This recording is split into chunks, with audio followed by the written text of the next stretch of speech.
talking about?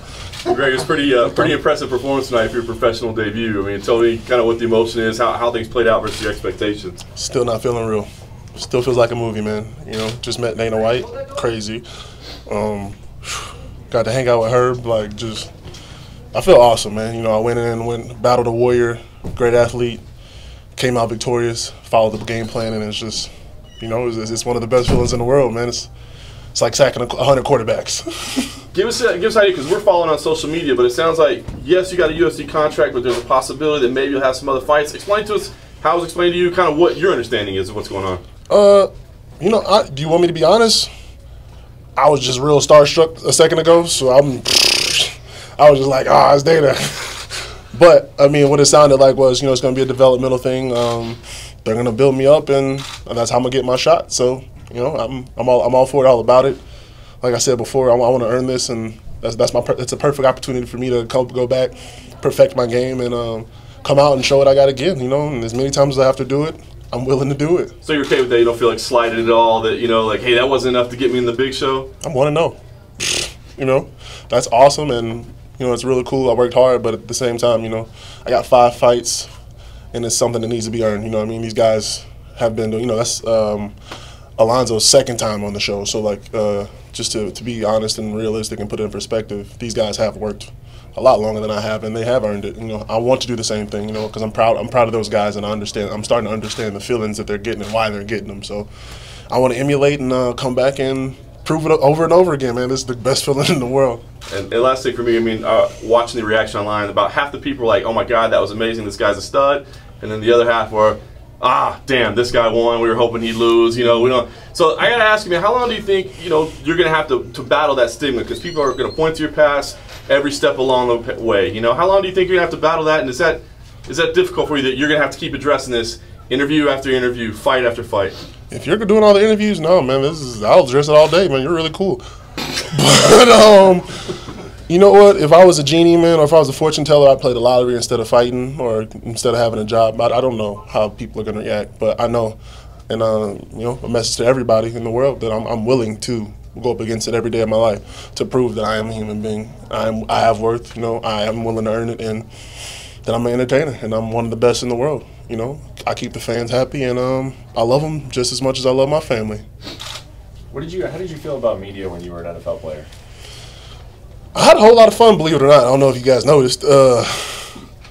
It came back to bite me a little bit at the end, but I mean, honestly, this is what it's about. You know, this is what it's for, to entertain, to get to know the players, to get to know the fighters, and to be a beacon of hope. You know, a beacon of happiness, a time to celebrate, not what it's kind of turning into, you know. And that's what I honestly have always thought about it as, and want to keep thinking about it as, and keep pushing towards, you know. The fight itself, are you able to critique it at all? I mean, it's fresh, you haven't watched it, it was only a minute long. Can you critique it?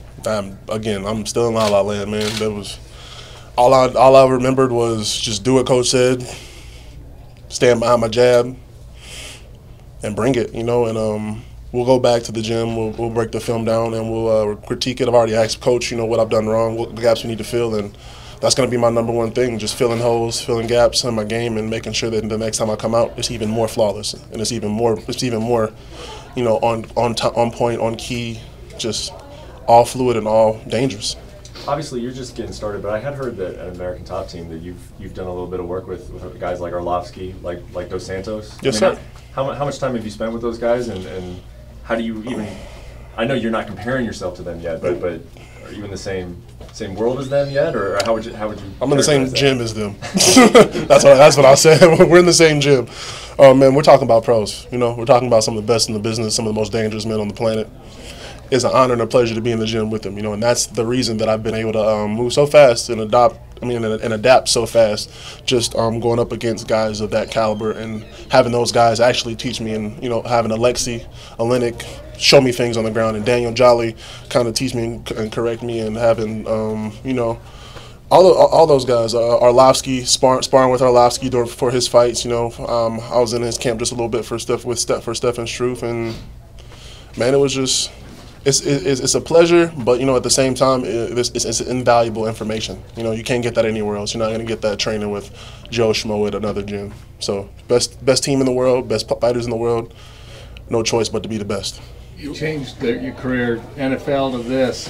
What was the feeling coming into the octagon the first time? Did you have jitters or? Oh yeah. What was it? Oh yeah. You know, I have jitters when I step onto a football field. You know, and it's a different kind of jitters, of course, but it's just it's the feeling of, you know, it's the culmination of your work coming together. It's the time where you got to put it all in the field or all in the octagon, and you never know what's going to happen. And in this world, for me right now, it's a little bit more unsure for me. So I would say the jitters are a little bit more, but not too much though. It's the same as being on the field as far as being a professional athlete goes. You just gotta stick to your training. You gotta enjoy the time being across from some of the best athletes in the world and go at it, man. And that's a feeling that you can't replace. And you mentioned it was a better feeling than sacking 100 quarterbacks. Yeah. What is the feeling compared to, you know, being in the NFL? It feels good, man. You know, it's just me in there. You know, and like I said, it's the culmination of your work. It's all about putting in those 3 a days, putting in those 2 a days, getting your head bashed in, getting choked out countless times by top 10 UFC veterans, and when you finally get there and you execute and you put it all together and it's what you wanted, it's a miracle, man. It's wonderful. It's like nothing I've ever felt before. So I'm enjoying it, man, and I want it as many times as I can get it. It's kind of addicting. In your mind, what kind of timeline are you working on? Whenever they're ready, I'm ready. Yeah. I come from the NFL, you know, and as we all know, those guys don't wait for anything. It's show up, get her done, and that's the kind of athlete I am. That's the conditions I've been raised in. So I go back. I don't think I've actually had more than a couple days or maybe a week at most break from between fights. I go straight back to the gym. What would a successful career be to you? I mean, you're starting late, but you do have, you know, obviously athletic advantages over a lot of guys. So, like, what would be in your mind? What would be success? Winning belts. That's what it's about. Becoming the best. That's what I'm here to do. I'm here to compete. I'm here to become the best athlete in the world. I'm here to put my athletic ability. I'm here to put my talent. I'm here to put my hard work on display. I'm here to entertain and become the best. That's my goal. Compared to the NFL, MMA is kind of a niche sport growing up. But being in the NFL, which most people I think in the U.S. consider some of the biggest and fittest athletes in the U.S., how would you compare athletes and what you saw in the NFL with guys now that you're seeing in the MMA world? More athletes in the NFL, harder work in the UFC or in the MMA. It's just these guys are at it all day. You know, the tenacity, the moxie, that these guys have to come with every day to get through practice, not let alone to excel and thrive in situations that they're put in, man, is unreal. But as far as just athletic ability, man, that's what we do in the NFL. You know, that's what we're built for. These guys, custom, basically, we're test tube babies, man. They're cloning us. You know, and it's unreal. I really do believe that it's unmatched. But honestly, as I move forward, the MMA game is kind of moving towards that. You know, as it's expanding. Athletes are coming over, and the MMA guys are actually becoming more athletic. You know, they're training athletically, and it's becoming a spectacle. Cool. Thanks, guys. Thank you. Thank you, guys. Thank y'all for having me. Thank you.